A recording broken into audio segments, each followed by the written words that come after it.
Welcome to this introduction on using SQL Server for storing data warehousing stars.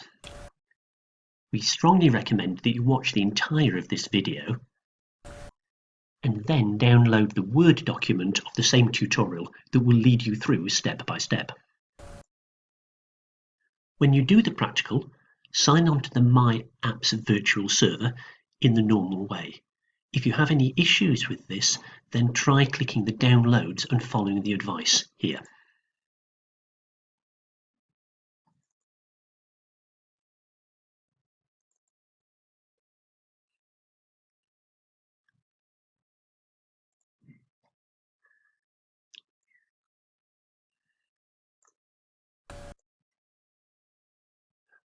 When you get through to the server, it will have the big empty screen plus the various tools that you installed in the last class. But first, before we use the SQL Server Management Studio, we need to create some folders and put some files into those folders. So we'll start with clicking on this PC. You may well find the file manager there. Navigate to the D drive, and we're going to ask you to create folders for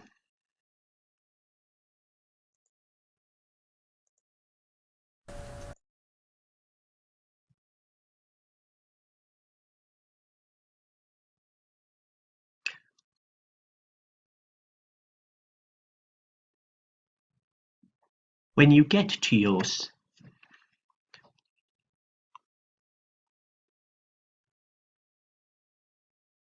When you are finally through to the Windows server, you will see the big blank screen plus the various tools that you installed last week. Later, we're going to use the SQL Server Management Studio tool, but for the moment, we need to create a folder to put the various database files. So open File Explorer and head to the D drive.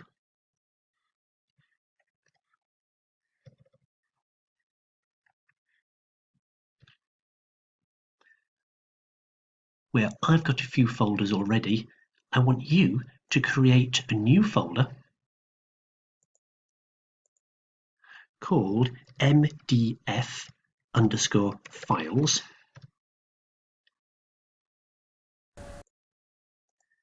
And also, for later, a folder called projects.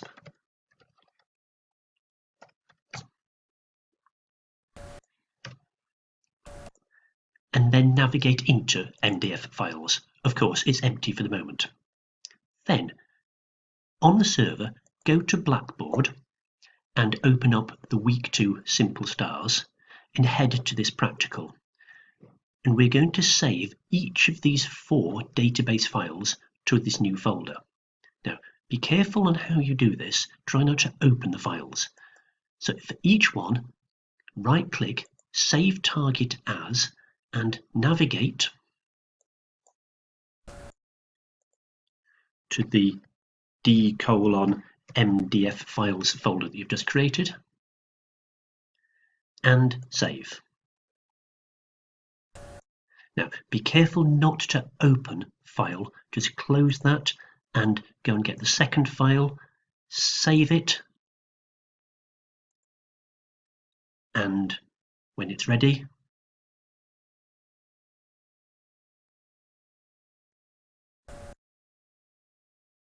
close, and it's the same for the third and the fourth.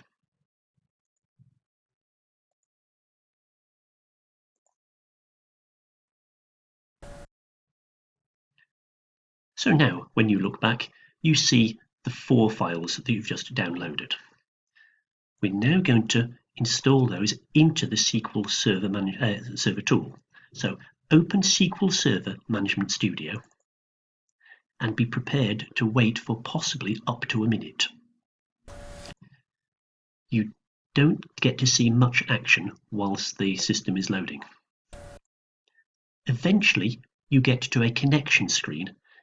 Make sure that Database Engine is selected and type localhost Whatever you do, don't click the down arrow here, because it surveys all the machines available, tries to make a connection to them all, and it takes a very long time to do that. So make sure database engine is selected, type localhost. You can actually type just a full stop there, and connect. This opens a connection to the local system, and if you expand databases, you'll find that at the moment there are no databases in this area. So now we're going to attach into the database those 4 files that we previously downloaded.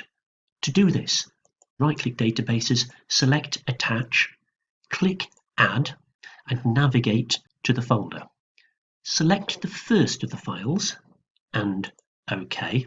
Now, notice here that although we're trying to upload the one file, it's looking for both the data file and a log file.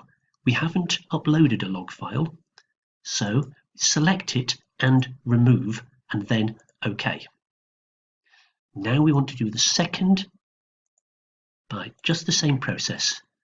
Select it, add, OK, remove the log file, third and the fourth.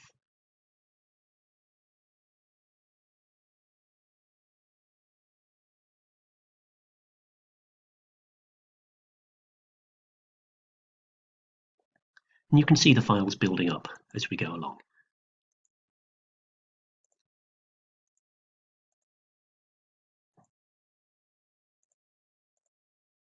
Super. So now we have the 4 different databases that we're going to use during the module. We want to show you don't just have to upload files, you can create new databases yourselves. This is going to be useful later on. So we will right-click and select New Database and enter the name. Sales Start Staging is the one that we recommend you create at the moment. Don't click Add at all and just click OK. So now we have the 5. Now we're going to look inside one of the databases. For Sales Start Demo, click on the plus symbol to see its structure, and then click on Diagrams and right-click, select Modify to look at the diagram that we have previously created. Now, apologies for the size of writing, we've spaced it out a little bit for later in the module. But here you can see the facts table in the center with a number of foreign keys or pointers to the different dimensions, and then 2 measures, and then the dimension tables. It's titled Dimension and the name. The first row is the key, so a customer ID or a branch ID or a product ID. Slight difference, instead of calling it date ID, we've naturally used the word date. You can see that this is currently not saved, so I'm going to do Control S and it will save. And I can also then close this window. We can also click on the plus for the tables and look at the individual tables. For any one of the tables, we could right-click it and select to see the top 1000 rows. This generates a query at the top of the screen, which automatically runs, in this case, displaying all the values in the table. If I close this table and do the same for example, branches, you'll see that for each of the dimensions, there aren't that many rows in our example. That's true for each of the dimensions. If we look at the facts, there are many, many, many of these. We can scroll down to see the first 1000. We leave it up to you in the practical exercise to look at the actual number of these. One of the ways of doing this is to edit the query. If we remove the restriction on just seeing the top 1000 and then rerun, you'll see that we get many, many, many more rows of data, way beyond the first 1000. Another feature that's going to be particularly useful is the ability to look at the design of a table. I've right-clicked and select Design, and then this allows us to look at the structure of the underlying table. Each of the key values or the IDs should be set to integer, nearly all of the other descriptions should be set to a variable length of character. It's a little bit unusual to have a money one there. Let's have a look at customers, for example, look at the design. And here, this is a bit more typical.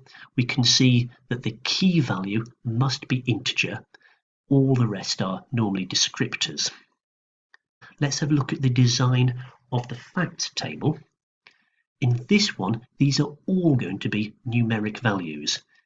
It has the identifier, the date underneath the scenes is a day number, the different foreign keys, and then the measures. Let's close those two. And now we want to be able to demonstrate or test out the integrity of the star data. If we don't have good quality data in the star, we're going to find it very difficult to build the cubes that we'll make later on. So select New Query and it brings up an edit panel, and you can type commands directly into this panel. So I'm going to say, please, for everything we do, can we use the Sales Star Demo database? Type Go for this and execute. And we get a response back. This means that anything we do until we close this window is going to just affect this database rather than any of those. So let's, for example, ask to select everything from the dim branches and execute, and we see the list of data. I could comment that out so that it doesn't execute next time I press execute, and then type in. So select to count everything and call that count. Let's ask for the minimum of the branch ID and call that min. Now I'm going to lap onto the next line on the screen because I've got large font. You don't need to do that. The maximum, as let's call that max, from the branches dimension. And see if that works. Oh, I think I've got a spelling mistake there. So as min, and now it's worried about max here. Let's put the comma in and eventually we'll get the syntax right. There we are. That looks like it's running. This is not going to execute because it's commented out. So when I execute that, I now get a report that I had 9 rows of data in that table. The minimum key was 1, the maximum key was 9. Now let's do the same thing on the customers table. So select everything from the customers table, execute, and we can see that there are 7 rows of data. If we then comment that out, but then ask to see the number of records, the minimum and the maximum identifiers from this table. So execute, there are 7 records that run from numbers 1 to 7. Now let's do a similar analysis for fact sales.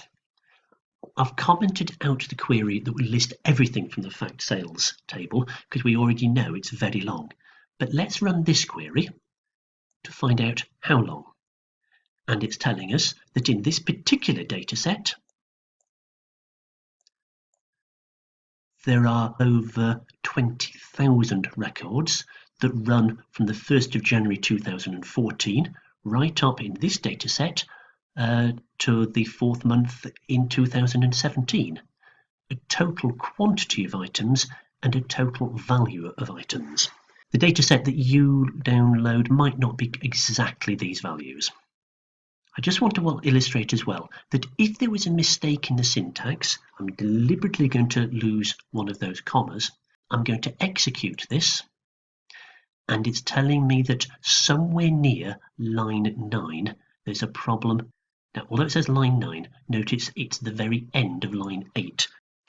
Also notice that even though this is commented out, if I was to select it and run, then it would run the query. So it's very useful to be able to take a little section of code, comment it out, but when you come to need to use it, you can highlight and run. At this early stage in the module, there's just one other function that we'd like to show, and that is to check that all the items in fact sales do indeed point to customers or branches or dates, products that do actually exist. If there are any misjoins between these tables, in other words, there's a mention of a record within fact sales that doesn't exist within one of the dimensions, then you will have problems building a star. And we can check the quality of our data by this query. We're going to ask to list everything in the fact sales, but where the product ID cannot be found, and then do a subquery to list out what the product IDs are within the dimension. So it's going to list everything where it cannot find a join between the product that's being sold versus the products in the list. Highlight that, and good. If you did see items listed here, then you'd know you'd have to go and correct them, either in the fact sales or in the relevant dimension. So thank you for watching this brief introduction in how to use SQL Server for storing data warehousing stars. We now recommend that you download the Word document of this tutorial, which will lead you through step by step. Enjoy the practical session.